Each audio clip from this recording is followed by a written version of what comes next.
make custom cutting tools, resharpen machine cutting tools, do wire EDM work, and seamless grinding. Basically, mostly grinding with grinding shop. Now my plan is for my daughter to sort of take it over.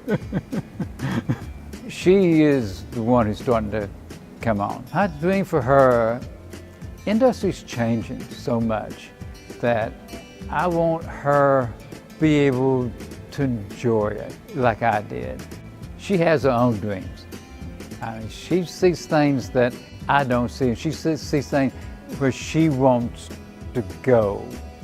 Yeah, she realizes that to keep up technology as fast as it's changing, you have to come here. She's gotten really good at it, and she sees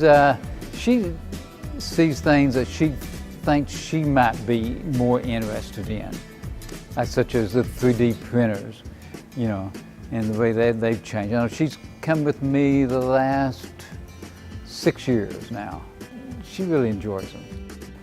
There's just no way to keep up with everything.